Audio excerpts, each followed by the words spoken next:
Hey everyone, welcome to BelleAire Radio. I'm your host, Kelly, and I'm here with Professor Lipscomb. How are you? I'm doing great today, and I heard we're going to Minneapolis. We are. Today is a special edition. We will be at the NABJ, National Association of Black Journalists Convention, and we will have our own special guest, Mr. Paul Brock, who will be here to talk about a lot of things, a lot of highlights, and especially the Gordon Parks tribute that took place. Paul knew Gordon. They worked on movies together over the years. So he was able to pull together some people to pay tribute to Gordon Parks, people that were involved in Gordon's life. So I think the listeners are really going to enjoy that presentation. Yes, I think so too. I think it's kind of cool how, he's no longer here, but we have someone that's really close to him that could talk to us about things that they've done together. And we have a very special announcement later in the show, Kiara, for the listeners, that has to do with an event that's going to happen right here on Bennett's campus about Gordon Parks. But I don't want to give that away right now. Hey, how was the NABJ convention for you as a student? The NABJ convention was so much fun. We learned so much. It was really overwhelming, but an eye-opener, and it prepared us for, we're coming back our senior year. We need to really get on it. Do you think you're prepared to be out there as a working journalist next year? Or are you a little bit scared about that possibility? I'm scared, but I feel like I have a strong feeling that by the end of the senior year, I'll be a working journalist. And now we're going to bring in Mr. Paul Brock, and we're going to get this show started. Hey, everyone. We're here with our guest, Mr. Paul Brock. How are you? Fine. How are you? I'm good. Okay, so I personally attended the 40th NABJ convention. How did you feel like this year it went? I think it went very well, especially the parts that you and Tom Lipscomb were involved in went extremely well, exceedingly well. The 40th was a huge success, and we're looking forward now to number 41. Every year the founders are recognized at the convention. I noticed you were recognized this year for your contribution to the organization. Does it seem like 40 years hasn't gone by? Yeah. The older you get, the less time that is. When I was 20, 40 years was more than a lifetime.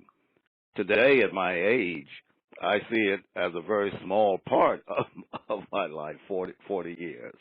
Time goes by when you're having fun, they say. The people I've met, the things I've been able to achieve. I've had a very, very, very good life, blessed life. So now I want to take you all to the tribute, and our host of the event is Maureen Bunyan. I, unfortunately, never got to meet Gordon Parks. I think many of you did, but we got to meet his spirit. We got to meet his intellect in his work. And today we're very, very fortunate to have people who also shared in his spirit and were also affected by his intellect and his culture, including members of his family and others who have come to join us at this tribute luncheon. Read quote by Mr. Parks in which he summarized his attitude toward his work and his life. And the quote is this: "I picked up a camera because it was my choice of weapons against what I hated most about the universe: racism, intolerance, and poverty. I could just as easily have picked up a knife or a gun, like many of my childhood friends did." So Mr. Parks knew exactly who he was, how he got to where he got, and what his legacy was to be. His legacy was to be. How did you get an opportunity to meet and work with Gordon Parks? Circumstances drove me. I was working at the NAACP. I was working at the show, the Ben Hooks show, producing for television. A show, the Ben Hooks show for television. Paramount Pictures was doing a movie that several of the African American actors in Hollywood objected to. It was a story of emancipation of blacks, and it told a story that said blacks were very disappointed and fought against emancipation. We immediately notified Paramount Studios that we were against it and would fight against it. We got a number of actors, including Sidney Poitier, and Paramount called a meeting, and I went out to Los Angeles representing Dr. Hooks. We debated whether this movie should be released because it was such a distortion of history. And finally, after a while, the producer of the movie told Paramount, told us, told everybody who was listening in that room where we were having the meeting, that if you people, and I'm quoting almost, if you people don't like the way I made my movie, then make your own. And with that, he walked out, and all the way back to NAACP headquarters, I was thinking about those words echoing in my mind. And it sounded right to me. Yes, we should be making our own movies. And at that time, I went to the people who worked with me on the Benjamin Hooks television show and said, can we raise money to make a movie that would show African American history in its true light? We did a film called Denmark v. Rebellion and followed it with two other films. Denmark v. Rebellion was a huge success. It was during that period that we told Gordon we wanted to make a film and we wanted him to direct it. And Gordon didn't have to accept it because we weren't paying him a ton of money, but we wanted him to direct it. And we told him it was a true story written by a man who had written his own biography, in fact wrote the first African-American written biography in the country, a gentleman by the name of Solomon Northup, and he had written a biography called 12 Years a Slave. And Gordon agreed to do it for very little money, and it was a huge hit also. Let's hear from Dr. Wilma Blackmore, director of Gordon Parks Museum. I am definitely one who believes in legends, that they live on, they do not die. The Mr. Gordon Parks is an icon who should be reinvented. It's a learning experience to research and study Gordon Parks. It's black or white, right or wrong, have or have-nots, good or bad. He was a simple man with many powerful weapons designed to fight his battles and demand respect. He was so unbelievably motivated and self-trained. He was an educator who excelled way beyond the meaning of self-directed learning, constantly role modeling of his unselfish manner. He always had a means to an end. It was another roadmap to be a racist among different lives and classes of people. He was hard-hitting, but not angry or vengeful. A very handsome, even debonair and wise man, he went even beyond the thoughts of a destructive course. He watched and listened. One brother begged him to fight with his brain, not his fist. You must think in universal terms, Gordon said to a group of Wichita students. I'm not going to let anybody set limits on what I can dream. I'm going to go out there and dream and dream and dream.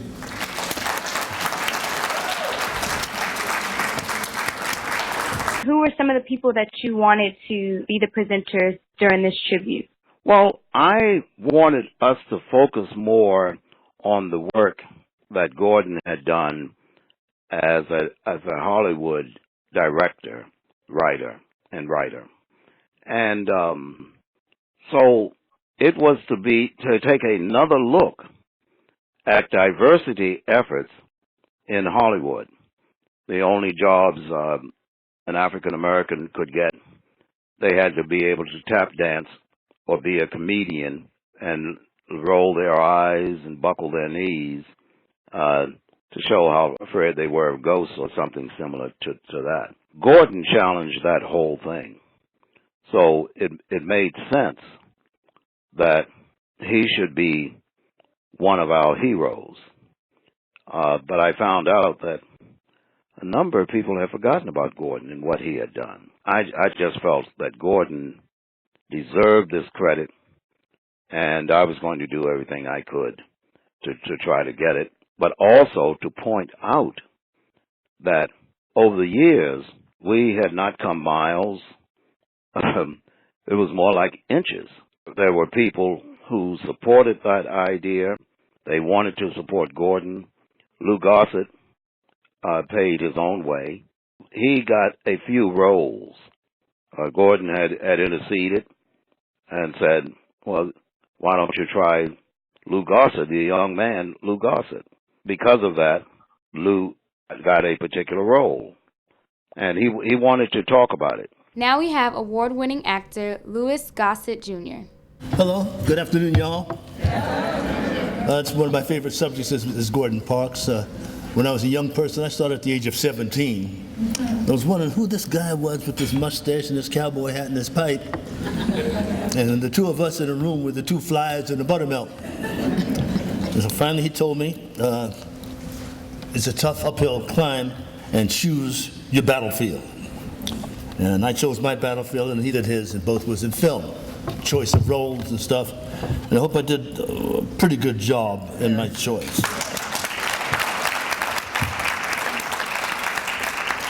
Gordon Parks is one of those unique flies in the ointment and buttermilk.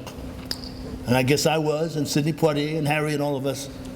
Please, let's focus on being an American African, not an African American, with the rights that we are born with, and teach that to our children so that we'll all be better together. The devil is at us. It's the storms in the side of Jesus to distract us from our natural growth of being equal and leaders.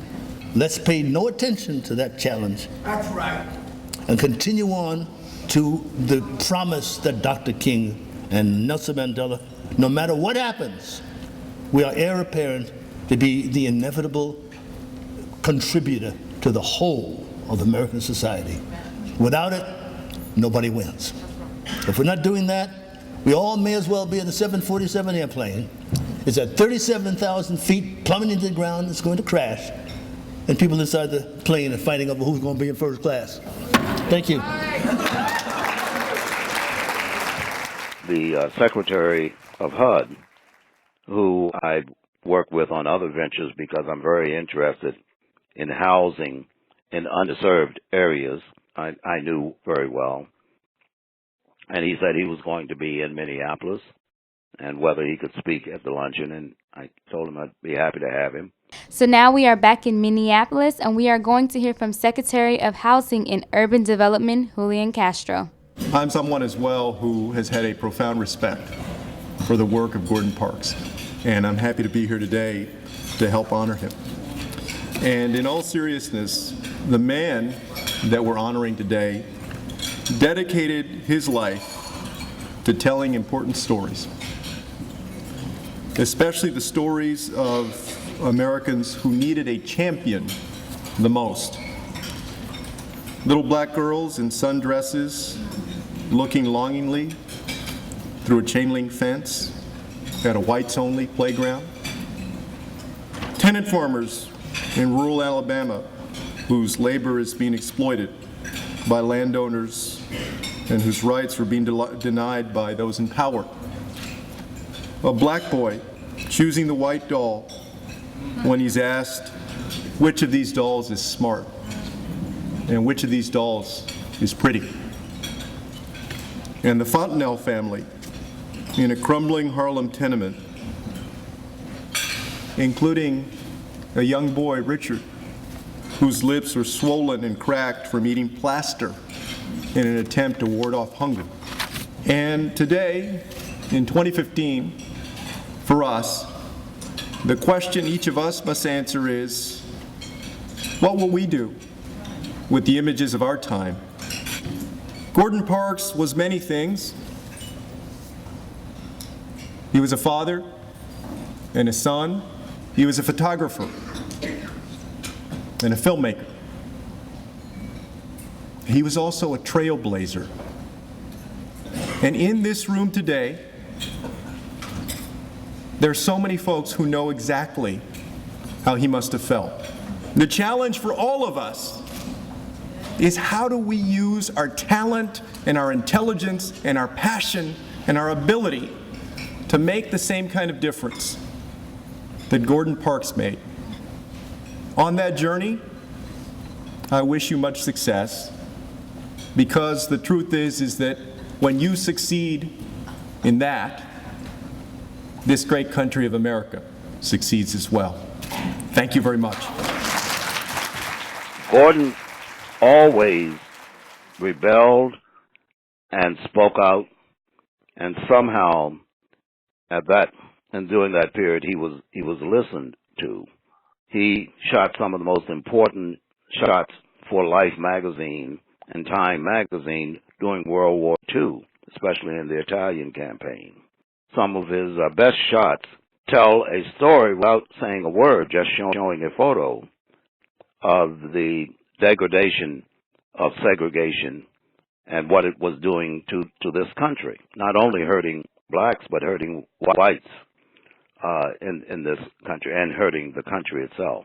Through his photography, he told a story that so many in America knew nothing about and were visibly moved by. But he was a rebel. He spoke up in ways that no one else spoke up, because he said so many things with his photos and, by the way, his music. Let's hear from Gordon Parks' son, who is also a photographer, David Parks. I really just can't talk about my father's work. It speaks for itself. I worked with him on many films, Shaft and Lead Belly, and I was his troubleshooter. Worked with my brother, Gordon Parks Jr. If you don't know who he is, he was the director of Superfly. All right now? I raised the money. Wow. Worked with my sister, Tony. She was born here and went to school here. As far as my work is concerned, you're getting ready to see on TV, PBS out of Wichita, GI Diary, which is Vietnam Diary, which I wrote when I got back from Vietnam. And it's good to be home. Thank you. And now let's turn it over to Philadelphia journalist Monica Peters. I began to think about photojournalists and journalists in general, about how it takes a special person who gives his life to tell a story. It takes a special person to have a dedication to want to tell truth on behalf of communities that do not have a platform to do so. So what I want for each of you to remember here is that you are not just quote unquote journalists, because I think that's a term that really does not embody everything that we do. We are storytellers, we are information gatherers, and we are ambassadors of truth for a public that seeks it and for communities that demand it. Gordon Parks was known as a maverick in Hollywood. He was the first African-American director of a major Hollywood studio film, The Learning Tree. Gordon also became known, I guess, nationally when MGM was almost into bankruptcy and was preparing to announce their bankruptcy, when they decided to roll the dice and allow Gordon to make a major film. He wrote the music for it. It was called Shaft. It brought them back, became a hit not only in America but throughout the world, Europe. And now we have filmmaker Shep Morgan. I guess I got the short straw. Who would want to follow all the wonderful words that have already been said about Gordon? And it's such an honor to be here with members of his family and all of you here who I know remember him and love him too. Enthusiasm is the electricity of life. That's not a bumper sticker. That's one of my favorite quotes written by Gordon Parks. Enthusiasm is what powered Gordon on his incredible career and helped him to fight the things that he hated most, the ugliness of racism and bigotry. You might say Gordon flipped his own life script. As Gordon put it, at first, I was afraid of failure. I wasn't sure I had the talent, but that fear of failure is what drove me to fight against everything that I faced. And he also said the guy who takes a chance, who walks the line between the known and the unknown, will succeed. And Gordon proved that time and again as he broke down racial barriers. I remember the first time I saw Gordon, that white hair framing his face, the pipe at a jaunty angle, and of course that classic, perfectly tailored blue blazer.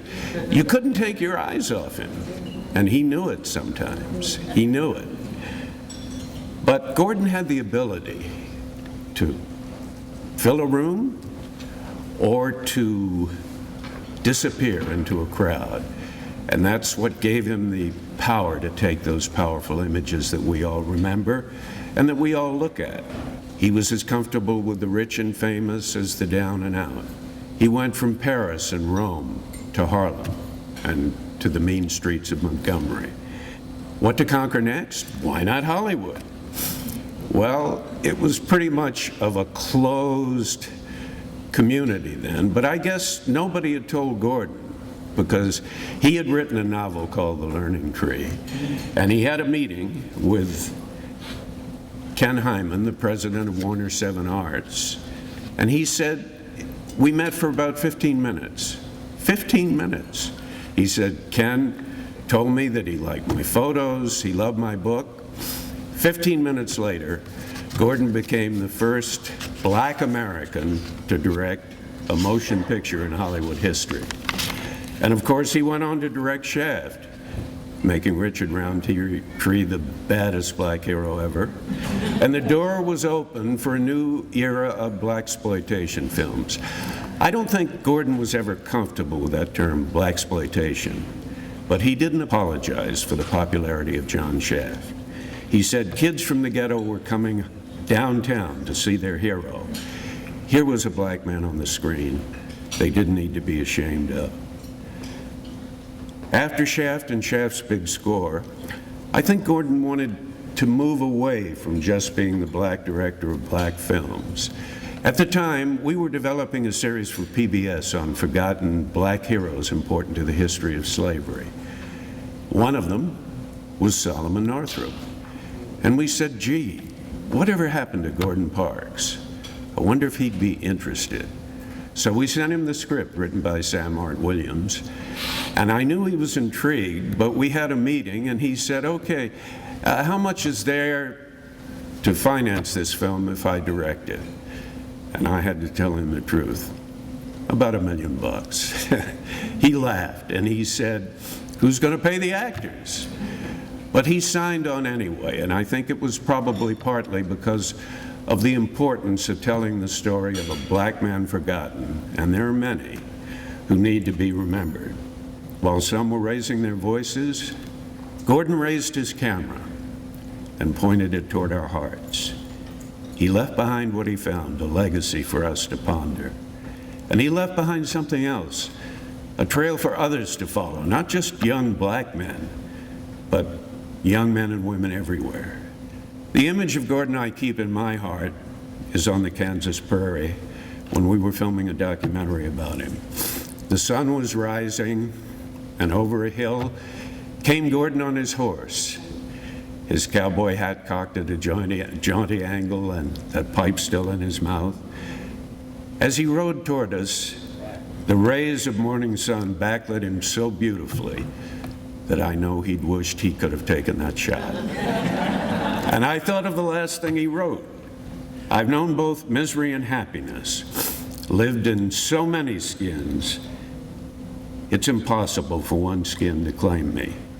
At times I felt like a wayfarer on an alien planet, but once I was here, the dreams started moving in, and I went about devouring them as they devoured me. There's another horizon out there, one more horizon that you have to make for yourself and let other people discover, and someone else will take it further on. That's our challenge. Thank you.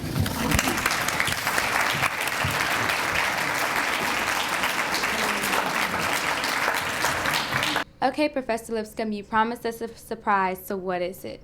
Okay, on February 25th through 28th, right here at Bennett College, Kiera, there's going to be a Gordon Parks Media Festival, and we'll be able to showcase some of his movies in addition to his photography, music, theater work. He was involved in many different disciplines and pursuits, and we're going to have that right here at Bennett College. And we got to spread the word right here to our radio audience so that they can come down here and be with us in person, and we'll also be able to broadcast live from the college and play some of the events right here on SiriusXM HBCU channel 142. How do you feel about satellite having an HBCU network where students who attend HBCUs are able to have opportunities to do broadcasting?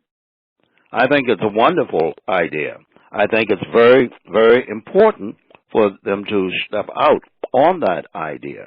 Having a network means that in Jackson, Mississippi, if you have a peculiar news story there that the rest of the country should share in, you're able to do it. Now with a network focusing on Black lives, you're going to get much more exposure in the nation. Paul, I had a chance to watch Solomon Northup's Odyssey, and I enjoyed that more than the film that came out more recently. Can you give people an idea on maybe how they can go out and watch that movie for themselves? I can. Solomon Northup's Odyssey, or I still call it 12 Years a Slave, is in the Library of Congress as well as in the National Archives. You can also go on Amazon, I believe, and purchase a copy. But more importantly, I would hope that those in the Greensboro area will come to the Gordon Parks Film Festival in February to hear some of those people who knew Gordon Parks. It is a learning session that anybody coming will never forget, I guarantee it. Will you be able to join us down here at Bennett College? I definitely will be there, and I look forward to it. Well, we look forward to having you, and I want to thank you so much, Mr. Paul Brock, for this time and this interview. Thank you. I want all of our HBCU students to get involved and be a part of this. And we'll see you next week on BelleAire Radio with the host, Kiera Kelly.